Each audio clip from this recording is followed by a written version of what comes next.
সকলোকে মই স্বাগতম জনালো আমাৰ আসাম জব হাব চেনেলটোলে আৰু আমি ডিসকাশন কৰি আছিলো অসম ইতিহাসৰ কিছুমান ইম্পৰ্টেন্ট চেপ্টাৰ্ছ আমাৰ এসচিআৰটি কিতাপৰ পৰা আৰু তাৰে আজি আমি আৰু এটা এপিসোড লৈ আহিছো যত মই আপোনালোকক পঢ়াম অসম ইতিহাসৰ ৰিলেটেড ক্লাস 9ৰ এটা চেপ্টাৰ মোৱামৰীয়া গণবিদ্ৰোহ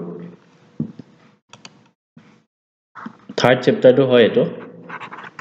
আমি অলৰেডি বহুত কেটা ভিডিও দিছো আসাম হিষ্ট্ৰী ৰিলেটেড আপোনালোকে ডেসক্ৰিপচনত লিংক আছে চাব পাৰিব আৰু আমাৰ এপটো ডাউনলোড কৰি ল'ব কাৰেন্ট এফেয়াৰ্ছৰ পিডিএফ বিলাকো তাতে আপুনি পাই থাকিব আমি এটা মোৱামৰীয়া গণবিদ্ৰোহ কি হয় কিয় হৈছিল কাৰণ বিলাক তাৰ ফলত কি হৈছিল বহুতখিনি চাম আমি অকল এমসিকিউ পাৰ্সপেক্টিভৰ পৰা চাই আছো আমি লিখাৰ কাৰণে চোৱা নাই গতিকে প্ৰিলিমছ বা যিকোনো এক্সামৰ কাৰণে আপুনি চাব পাৰিব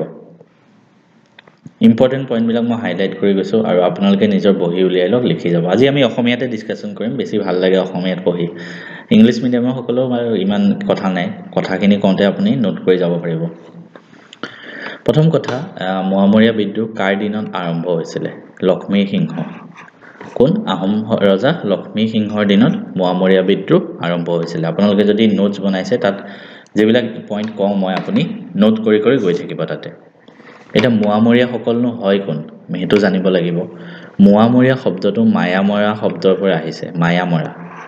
মায়ামৰা এখন বৈষ্ণৱ সত্ৰৰ নাম ই কাল সংহতিৰ অন্তৰ্ভুক্ত এটা সংহতি বস্তুটো পালো কাল সংহতি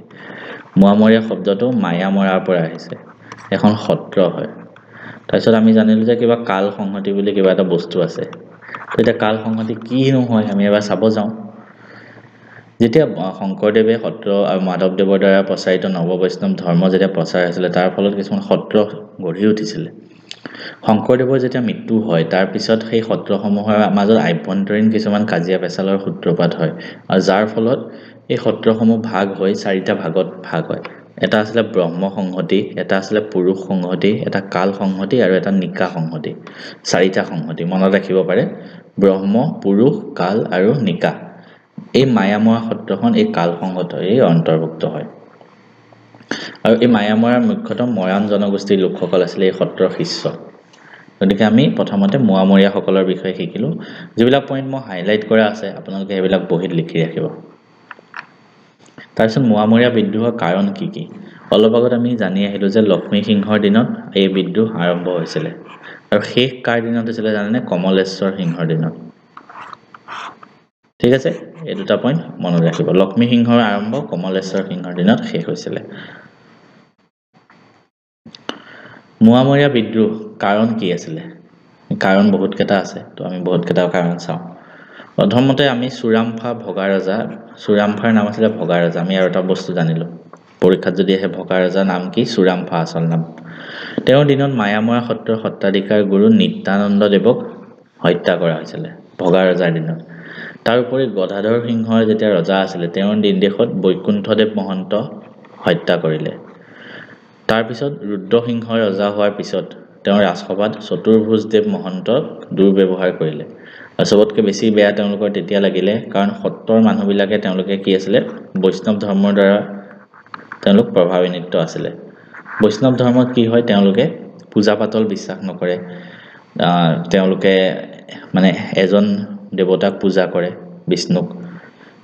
কিন্তু যেতিয়া আমাৰ আহোম সকলৰ দিনত পিছৰ ফাললে শিৱসিংহ আহিলে তেওঁৰ বৰৰজা ফুলেশ্বৰী শিৱসিংহৰ নিজৰ যিজনী পত্নী তেখেতক ৰাজসিংহাসনত বহুৱাইছিল তেতিয়া শাক্ত ধৰ্মটো বেছি প্ৰচাৰিত হ'ল পূজা পাতল বেছি হ'ল তো তেতিয়া কি হ'ল এই যিবিলাক মোৱামৰীয়া মহন্ত আছিল তেওঁলোকক ফুলেশ্বৰীয়ে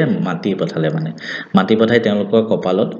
যিবিলাক এই বলি দিয়ে না বলি দিয়ে ছাগলী বা কিবা বলি দিয়ে সেই বলিৰ পূজাত যেটো বলি দিছিল হেতু টেষ্টটো তেওঁলোকৰ কপালত লগাই দিলে আৰু তাৰ ফলত এই মহন্ত সকল বেছিকে তেওঁলোকক খংতি গল আৰু হেতু কাৰণে এইবিলাক কাৰণতে মোৱামৰীয়া বিদ্ৰোহৰ সূত্ৰপাত ঘটে মোৱামৰীয়া বিদ্ৰোহ অকল এবাৰে হোৱা নাছিল বহুত কেবাৰ 4বাৰ হৈছিল গতিকেটা বিদ্ৰোহ আমি চাম তাৰ ফলত কি হৈছিল সেইখিনি আমি এটা ডিসকাস কৰিম একিটা আৰু এটা আমি কিছুমান ইম্পৰ্টেন্ট পইণ্ট এটা কৈ থওঁ যে কৃষ্ণৰাম ভট্টাচাৰ্য নামৰ এজন শাক্ত ব্ৰাহ্মণ পণ্ডিতক আনিছিল স্বৰ্গদেৱ ৰুদ্ৰসিংহই পিছলৈ ৰুদ্ৰসিংহৰ পুত্ৰ শিৱসিংহই কি কৰিলে তেওঁৰ ওচৰত শৰণ লয় আৰু বামুণজনক নীলাচল পাহাৰত স্থাপন কৰি দিয়ে নীলাচল ঠিক আছে আৰু কৃষ্ণৰাম ভট্টাচাৰ্যৰ তেওঁ উত্তৰ পুৰুষসকলক তেতিয়াৰ পৰা পৰ্বতীয়া গোসাঁই বুলি জনা যায় মনত ৰাখিব পৰ্বতীয়া গোসাঁই কোনজনৰ পৰা আহিছে কৃষ্ণৰাম ভট্টাচাৰ্য এতিয়া মোৱামৰীয়া বিদ্ৰোহ আমি আৰম্ভণিৰ পৰা চাম কি হয় প্ৰথম কথা মোৱামৰীয়া বিদ্ৰোহত সবতকে বেছি আৰম্ভণি হোৱাত যদি কোনোবাই জুই জ্বলাইছিলে হেতু আছিলে কীৰ্তিচন্দ্ৰ বৰবৰুৱা ভিতৰৰ মানুহ হয় ঘৰ শত্ৰু বিভীষণ যেনেকুৱা এটা মানুহ আছিলে ন কথা সেইটোৱে কীৰ্তিচন্দ্ৰ বৰবৰুৱা আহোমৰে মানুহ আছিলে কিন্তু তেওঁ নিজৰ স্বাৰ্থৰ কাৰণে মোৱামৰীয়াসকলক বিদ্ৰোহত অগ্ৰণী যোগাইছিলে কিয় জানেনে ব্যক্তিগত আক্ৰোশ আছিলে কীৰ্তিচন্দ্ৰ বৰবৰুৱা তেওঁ দিহিং সত্ৰৰ শিষ্য আছিলে সত্ৰ বেলেগ বেলেগ দিহিং সত্ৰ আৰু মোৱামৰীয়াসকলক মায়ামৰা সত্ৰ আছিলে তো এই দুইটা সত্ৰৰ মাজত এটা দ্বন্দ্ব আছিলে আৰু যাৰ ফলত সেই আক্ৰোশটো পূৰণ কৰিবলৈ তেওঁ মোৱামৰীয়া বিদ্ৰোহ হোৱাই দিলে তো মোৱামৰীয়া বিদ্ৰোহ আহোমসকলৰ ৰাজশক্তিৰ বিৰুদ্ধে প্ৰথমটো ডাঙৰ গণবিদ্ৰোহ মনত ৰাখিব 1759 চনৰ পৰা মোৱামৰীয়া বিদ্ৰোহ আৰম্ভ হৈছিলে প্ৰায় ৭,০০০ সৈন্য গোটাই তেওঁলোকে বিদ্ৰোহৰ সংশোধনী দিয়ে বিদ্ৰোহীসকলে মৰাণ অধ্যুষিত অঞ্চলত আহোম ৰজাৰ কৰ্তৃত্ব উপেক্ষা কৰি ৰজাৰ হৈ কাঠ কটিবলৈ যোৱা ৰজাঘৰীয়া দলক আক্ৰমণ কৰে প্ৰথম যোনটো বিদ্ৰোহ হৈছিলে তাত ৰজায়ো সৈন্য পঠালে কিন্তু সৈন্যৰ পৰাজয় হ'ল তো লক্ষ্মীসিংহৰ দিনতে আৰম্ভ হৈছিলে লক্ষ্মীসিংহৰ বিদ্ৰোহ দমনৰ বাবে ১৪,০০০ সৈন্য আকৌ পঠালে আৰু নেতৃত্ব দিলে হৰনাথ ভিতৰুৱাল ফুকনে মনত ৰাখিব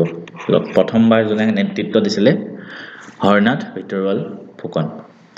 কিন্তু ইয়াতো ৰজাঘৰীয়া মানুহ হাৰিলে আৰু হাৰাৰ পিছত সকলো বন্দী হৈ গ'ল মন্ত্ৰী ৰজাক বন্দী কৰি ৰাখিলে জয়দলত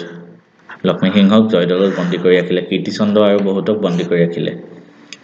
মোৱামৰীয়াসকলে তেতিয়া কাক ৰজা পাতিছিলে মনত ৰাখিব আহোমৰ ৰাজধানী দখল কৰে আৰু নাহৰখোৱাৰ পুত্ৰ ৰমাকান্ত বা ৰমানন্দক ৰজা পাতে আৰু ৰাঘৱ মৰাণ বৰবৰুৱা হৈ থাকে প্ৰথম বিদ্ৰোহৰ পিছত কাক ৰজা পাতে ৰমাকান্ত আৰু এটা আমি জানিব পাৰিলো যে ৰাঘৱ মৰাণ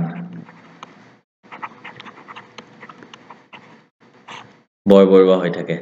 ঠিক আছে বহুতো প্ৰজাক মায়ামৰা সত্ৰত শিষ্যত্ব ল'বলৈ বাধ্য কৰালে কিন্তু মোৱামৰীয়াসকলেও আহি কাজিয়া পেচাল লাগিহে জেগাটোত বহিছে গতিকে তেওঁলোকৰ মাজতো 5 মাহৰ ভিতৰতে বহুত কাজিয়া পেচাল হ'ল নিজৰ মাজতে তো নিজৰ মাজতে মোৱামৰীয়াসকল আকৌ দুৰ্বল হৈ পৰিলে তো সেইখিনি সময়তে আহোমৰ সমৰ্থক এজনসকলে আহি মণিপুৰৰ ৰাজকুমাৰী কুৰংগ নয়নীৰ সহায়ত মোৱামৰীয়া যিজন বৰবৰুৱা আছিলে ৰাঘৱ মৰাণ তেখেতক হত্যা কৰি দিয়ে তাৰ ফলত মোৱামৰীয়া বিদ্ৰোহ আকৌ দমন হয় আৰু লক্ষ্মীসিংহক জয়দলৰ পৰা উলিয়াই আনি পুনৰ সিংহাসনত আহে তো মোৱামৰীয়া বিদ্ৰোহ প্ৰথম বিন্দু ইমানতে অন্ত পৰিলে তাৰপিছত আকৌ হ'ল দ্বিতীয়বাৰ আকৌ বিদ্ৰোহ হ'ল এইবাৰ বিদ্ৰোহ আছিলে এইবাৰ ঘনশ্যাম বুঢ়াগোহাঁইৰ তৎপৰতাত বিদ্ৰোহীসকলে বিশেষ সফলতা লাভ কৰিব নোৱাৰিলে সেকেন্ড টাইম বিদ্ৰোহ কৰিছিল যদিও আহোমৰ ফালৰ পৰা ঘনশ্যাম বুঢ়াগোহাঁই আছিলে আৰু তেওঁ ৰংপুৰ নগৰৰ পৰা বিদ্ৰোহীসকলক খেদি পঠিয়ায় ঠিক আছে মনত ৰাখিব তাৰপিছত আকৌ তৃতীয়বাৰ আহিছে হেঁতে তৃতীয়বাৰ এবাৰ মোৱামৰীয়াসকল দফলা বহতীয়াসকলৰ লগ লাগি পুনৰ আহোমৰ বিৰুদ্ধে বিদ্ৰোহ কৰে স্বৰ্গদেউ গৰিনাথ সিংহ ১৭৮৮ চনৰ 19 জানুৱাৰীত ৰাজধানী এৰি গুৱাহাটীলৈ পলাই গুচি যায় কাৰণ মোৱামৰীয়া বিদ্ৰোহত তিষ্ঠিব নোৱাৰি সেই সময়ত ৰজা আছিলে গৰিনাথ সিংহ তেতিয়া তেওঁ গুৱাহাটীলৈ পলাই যায় মোৱামৰীয়াসকলে ৰাজধানী দখল কৰে আৰু ভৰত সিংহক ৰজা পাতে তৃতীয় বিদ্ৰোহৰ পিছত কাক ৰজা পাতে ভৰত সিংহ ঠিক আছে ইয়াৰ পিছত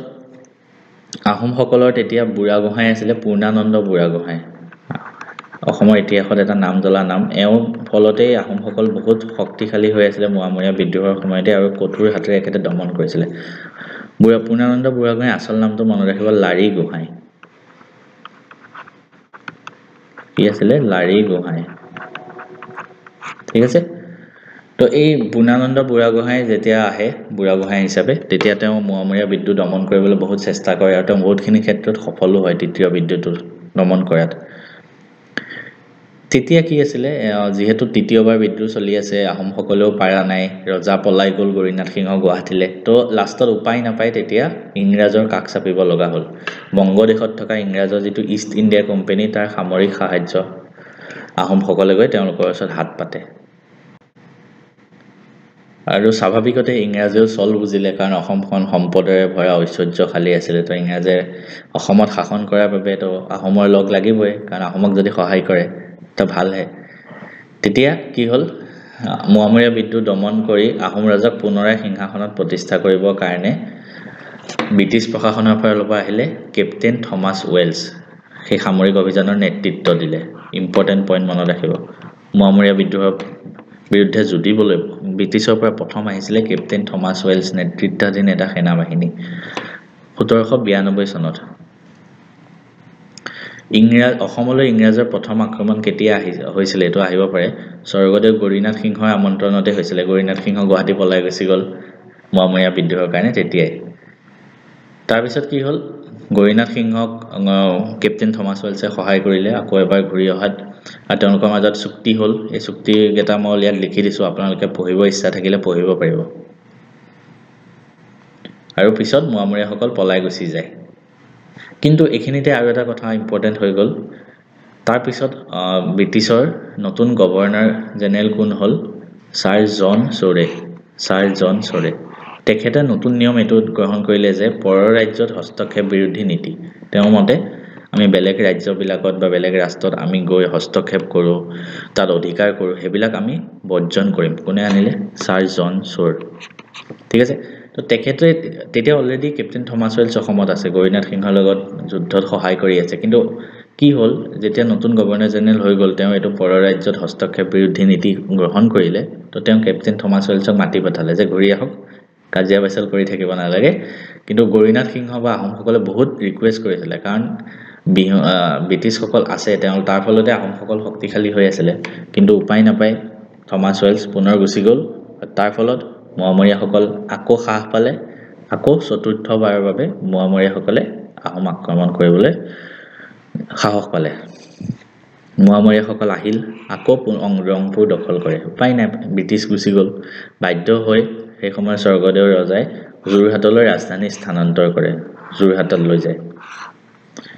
ঠিক আছে গৰিনাথ সিংহই যোৰহাটলৈ ৰাজধানী লৈ যায় ৰংপুৰ যিহেতু দখল কৰিলে তাৰপিছতে গৰিনাথ সিংহৰ মৃত্যু হৈ গ'ল গৰিনাথ সিংহৰ মৃত্যুৰ পিছত নতুন ৰজা আহে শুক্লেনফা আচল নাম আছিলে কমলেশ্বৰ সিংহৰ দিনত শেষ হৈছিলে বুলি কৈছিল মোৱামৰীয়া বিদ্ৰোহ তো শুক্লেনফা আচল নাম কি কমলেশ্বৰ সিংহ ঠিক আছে তো কমলেশ্বৰ সিংহ আহি যায় ৰজাত তাৰপিছত তেওঁৰ দিনত মোৱামৰীয়া বিদ্ৰোহ হয় তেওঁ আকৌ দমন কৰে মোৱামৰীয়া বিদ্ৰোহ বেছিকৈ শক্তিশালী হিচাপে সহায় কৰিছিলে পূৰ্ণানন্দ বুঢ়াগোহাঁই কিন্তু লাষ্টত যুদ্ধ চলি আছে কোনোফালে শেষ হোৱা নাই তেতিয়া মোৱামৰীয়া নেতা সৰ্বানন্দৰ লগত পূৰ্ণানন্দ বুঢ়াগোহাঁই এখন চুক্তি কৰে এই চুক্তিমতে কি এটা মটক ৰাজ্যৰ প্ৰতিষ্ঠা হ'ল মোৱামৰীয়া বিদ্ৰোহ ইমানতে অন্ত পৰিছিলে তেওঁলোকৰ দাবী বহুতখিনি মানা হ'ল কি হ'ল যে সৰ্বানন্দৰ লগত চুক্তি কৰি বেংমৰাক কেন্দ্ৰ কৰি ব্ৰহ্মপুত্ৰ আৰু দিহিঙৰ মাজৰ ভূখণ্ড মটক ৰাজ্য নাম দি এখন নতুন ৰাজ্য স্থাপন কৰে সৰ্বানন্দৰে বছৰি কৰ সোধাবলৈ মান্তি হয় যাৰ ফলত মোৱামৰীয়া বিদ্ৰোহ অন্ত পৰে মোৱামৰীয়া বিদ্ৰোহৰ আল্টিমেটলি সলিউশনটো কি ওলাল যে মটক ৰাজ্যখন প্ৰতিষ্ঠা হ'ল ঠিক আছে মটক ৰাজ্য প্ৰতিষ্ঠা হ'ল তাৰপিছত কেপ্টেইন ৱেলছ যিহেতু অসমলৈ আহিছিলে তেওঁ অসমৰ বিষয়ে এটা মূল্যৱান টোকা লিখি থৈ গৈছে এইটোৰ ওপৰত ইমান MCQ বা যিকোনো কুৱেশ্যন অহাৰ চান্স ইমান এটা নাই গতিকে মই দিয়া নাই মোৱামৰীয়া বিদ্ৰোহৰ যিখিনি ইম্পৰ্টেণ্ট পইণ্ট আছিলে মই আপোনালোকক দেখাই দিলোঁ নেক্সট আমি আৰু এটা বিদ্ৰোহ পঢ়িম নেক্সট যিটো আমি লেচন আনিম সেইটো মানৰ অসম আক্ৰমণৰ ওপৰত পঢ়িম তেতিয়ালৈকে সকলোকে ধন্যবাদ চেনেলটো এবাৰ ছাবস্ক্ৰাইব কৰি দিব নতুন চেনেল তেতিয়া মই অলপ বেছি সাহস পাম ভিডিঅ' বনাবলৈ থেংক ইউ